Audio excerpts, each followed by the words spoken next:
N'hésitez pas à liker la vidéo si elle vous plaît et si vous êtes nouveau sur la chaîne, n'oubliez pas de vous abonner et d'activer la notification pour ne rater aucune de nos prochaines vidéos. On commence.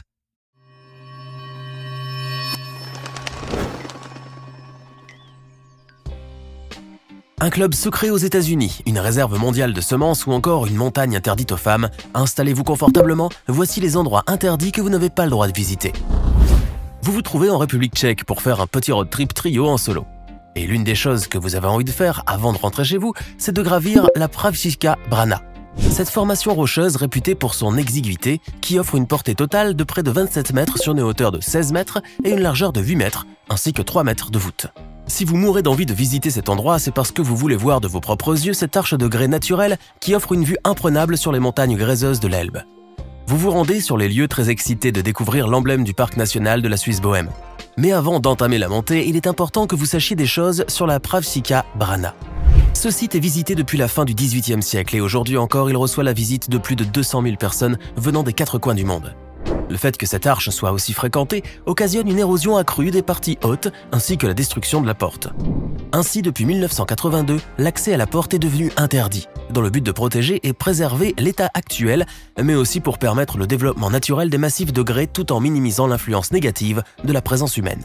D'ailleurs, les scientifiques trouvent cela étrange que l'arche rocheuse ne soit pas effondrée depuis toutes ces années.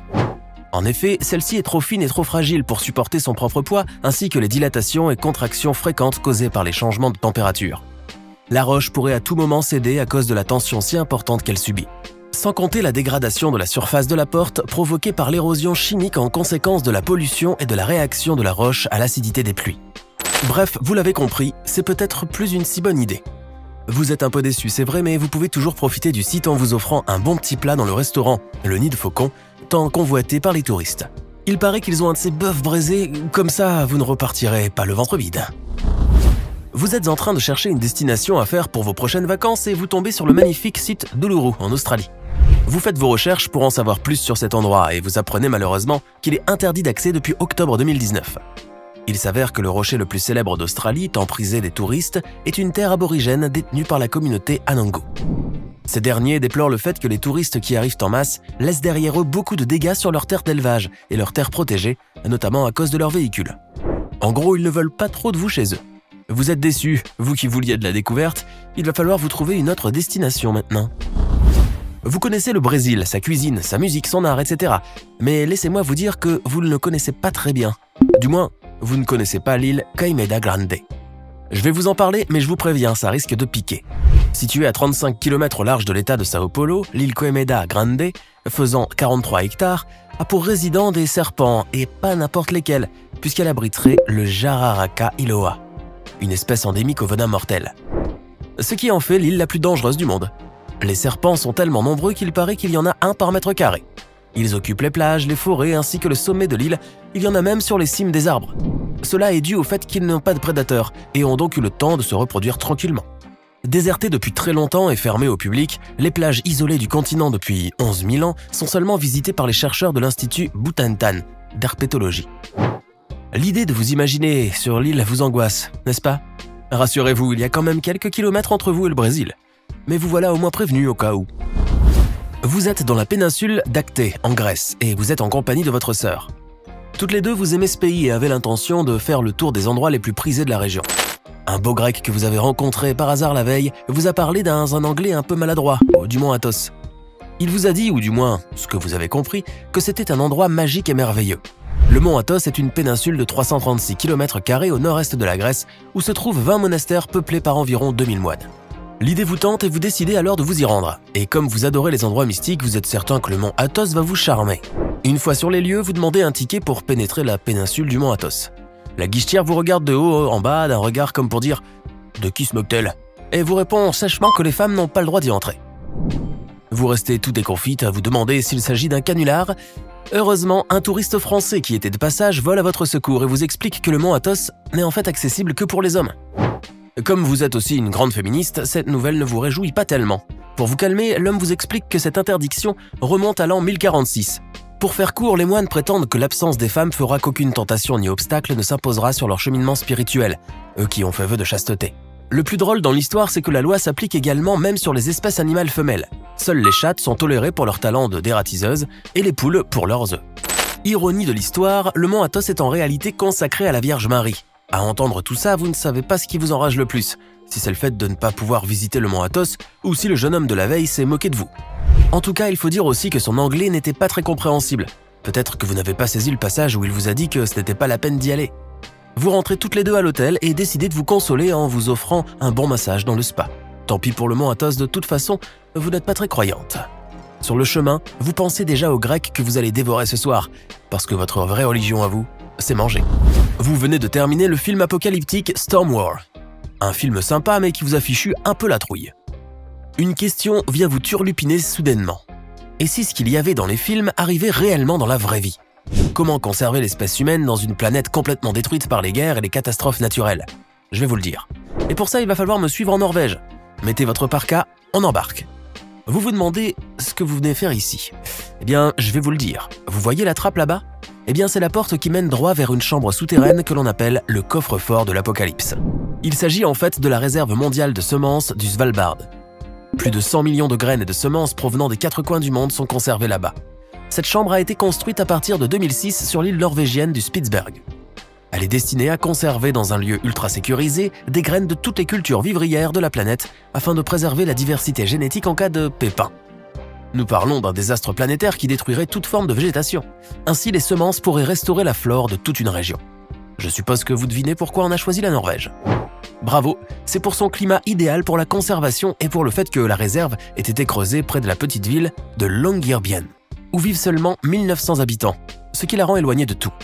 L'accès est bien évidemment interdit à tout le monde, sauf à ceux qui sont chargés de rafraîchir, renouveler et entretenir les stocks.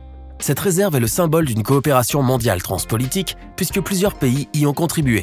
Même la Corée du Nord y a mis son grain de sel. Vous vous êtes un peu gelé la cervelle pendant ce voyage, mais maintenant que vous êtes de retour bien niché dans votre lit, soyez tranquille, on a pensé à tout. Vous pouvez dormir sur vos 2 oreilles à présent. Vous êtes journaliste et vous êtes passionné par les affaires insolites et les sujets à caractère secret. On vous a chargé dernièrement d'enquêter sur ce qu'on appelle le Bohemian Club.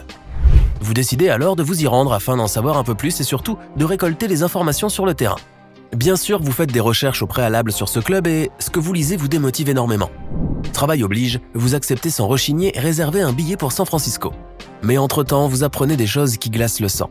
Vous apprenez que ce territoire de 11 km² a été acheté par 5 journalistes du San Francisco Examiner.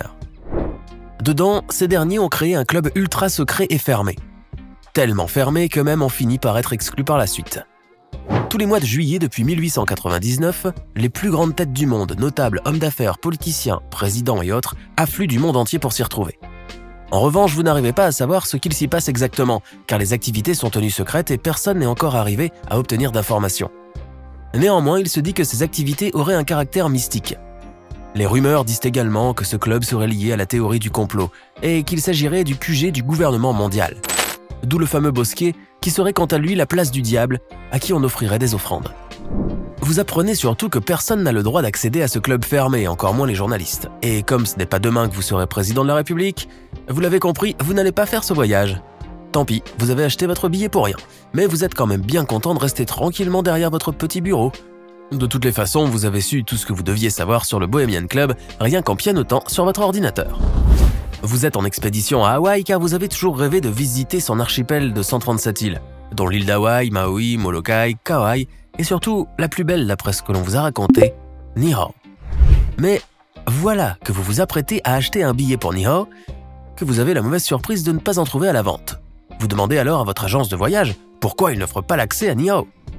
Ils vous apprennent que cette île est totalement interdite d'accès aux étrangers, même aux Hawaïens eux-mêmes. Vous êtes surpris d'apprendre cela, et vous leur demandez tout pantois des explications.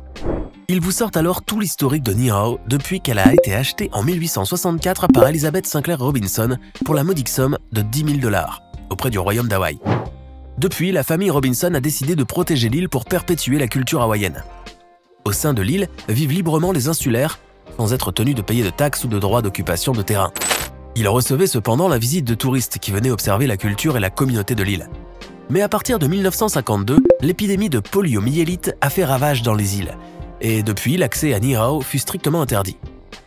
Aujourd'hui encore, même si l'épidémie est loin derrière eux, l'île est restée fermée pour les étrangers. Pour y accéder, vous aurez besoin d'une invitation spéciale de la part des gardiens actuels de l'île, la famille Robinson.